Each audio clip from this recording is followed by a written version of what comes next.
அரசியலமைப்பின் பிரகாரம் நடக்கவிருக்கும் தேர்தல்கள் பிற்போடப்படுமானால் அதை நாங்கள் கடுமையாக கண்டிக்கின்றோம் எனவும் இது நாட்டில் மீண்டும் ஒரு பாரிய மக்கள் போராட்டத்திற்கு வழியமைக்கும் என எச்சரிப்பதாக பாராளுமன்ற உறுப்பினர் சுமந்திரன் தெரிவித்துள்ளார்.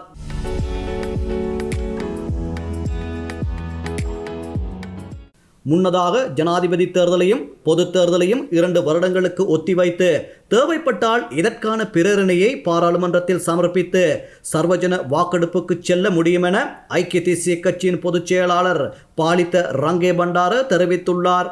இந்நிலையில் இது தொடர்பில் கருத்து தெரிவித்த எம்.ஏ. சுமந்திரன் தெரிவிக்கையில், அரசியலமைப்பின் பிரகாரம் நடக்க இருக்கிற ஜனாதிபதி தேர்தலையும் பிற்போவதற்கான ஒரு முயற்சி நடைபெறுமாக இருந்தால் நாங்கள் அதை மிக வன்மையாக கண்டிக்கிறோம். அந்த முயற்சி செய்வதையிட்டே கண்டிக்கிறோம். நாட்டிலே மீண்டும் ஒரு பாரிய மக்கள் போராட்டத்துக்கு அது வழிவகுக்கும் என்பதை எச்சரிக்கையாக நான் சொல்லி வைக்க விரும்புகிறேன்.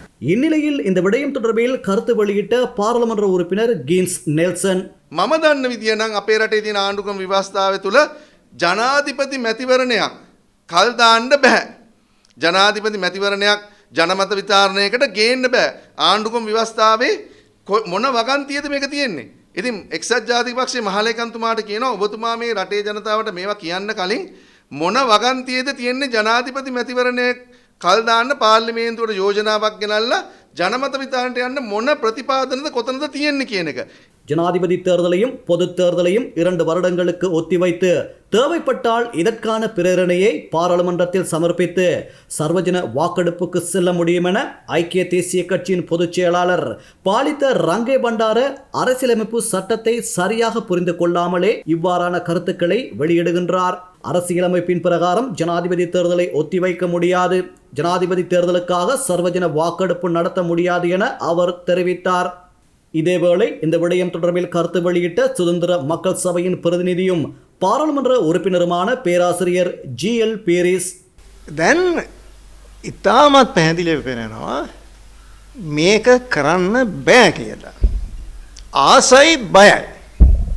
මේ තනතුරට තිබෙන ආසාව නිසා. බයයි. හොඳ හැටි දන්න නිසා මේක ලප්තන ලොප් වෙන ප්‍රයත්නයක් කියලා. ஜனாதிபதி தேர்தலை இன்னும் 2 ஆண்டுகளுக்கு பிற்போடும் யோசனைக்கு நாட்டு மக்கள் எவ்வாறு பதிலளிப்பார்கள் என்பதை தெரிந்து கொள்வதற்காகவே ஜனாதிபதி ரணில் விக்ரமசிங்க தனது பொதுச் செயலாளரோடாக ஜனநாயகத்துக்கு எதிரான கூற்றை முன்னிலைப்படுத்தியுள்ளார். ஜனாதிபதி தேர்தலை பிற்போடுவதற்கும் பாராளுமன்றத்தின் பதவி காலத்தை நீடிப்பதற்கும் நாட்டு மக்கள் ஒருபோதும் அனுமதி வழங்க மாட்டார்கள் என அவர் தெரிவித்தார். இந்நிலையில் ஸ்ரீகொத்தாவில் அமைந்துள்ள ஐக்கிய தேசிய கட்சியின் தலைமை காரியாலயத்துக்கு முன்பாக இன்றைய தினம் போராட்டம் ஒன்று முன்னெடுக்கப்பட்டது. மக்கள் போராட்டத்தின் குடிமக்கள் என்ற அமைப்பின் உறுப்பினர்களே பாலித்த ரங்கே பண்டார நேற்றைய ஊடக சந்திப்பின் போது ஜனாதிபதி தேர்தலை 2 வருடங்கள் பிற்போட வேண்டும் என முன்வைத்த கருத்தானது ஜனநாயகத்துக்கு விரோதமானது என தெரிவித்தே இந்த போராட்டத்தை முன்னெடுத்தனர். மேலும் உடனடியாக ஜனாதிபதி தேர்தல் நடத்தப்பட வேண்டும் என அவர்கள் கோரிக்கை விடுத்தனர். இந்நிலையில் ஆர்ப்பாட்டத்தை கட்டுப்படுத்தும் முகமாக போலீசார் மற்றும் இராணுவத்தினர் குறித்த பகுதியில் குவிக்கப்பட்டிருந்தனர்.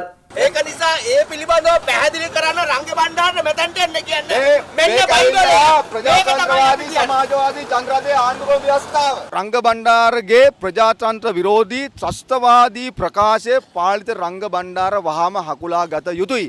රටේ ජනතාවගේ ප්‍රශ්න විසඳෙන්නේ නැහැ අවුරුදු. இதனிடையே இலங்கைக்கான அமெரிக்க தூதுவர் ஜூலி சங்கிற்கும் தேர்தல் ஆணைக்குழுவின் தலைவர் RMAL ரத்நாயக்கவுக்கும் இடையில் சந்திப்பொன்று இடம்பெற்றுள்ளது.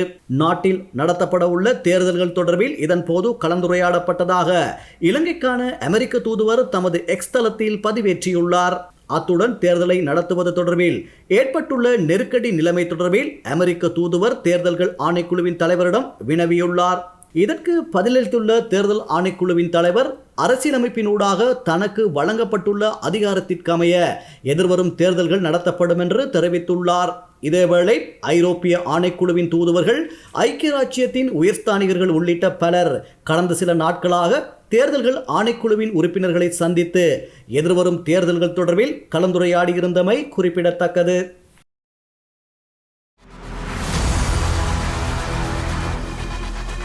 இலங்கையின் முதல் நிலை முதற்தர செய்தி வழங்குனர் வீரகேசரியின் குறுந்தகவல் செய்திகளை உடனுக்குடன் தமிழில் பெற்றுக்கொள்ள டயலாக் வலையமைப்பிலிருந்து REG இடைவெளி வீக்கி என்று பதிவிட்டு 87 960 என்ற எண்ணுக்கு குறுஞ்செய்தி ஒன்றை அனுப்புங்கள். வீரகேசரி செய்தியுடன் இணைந்திருங்கள்.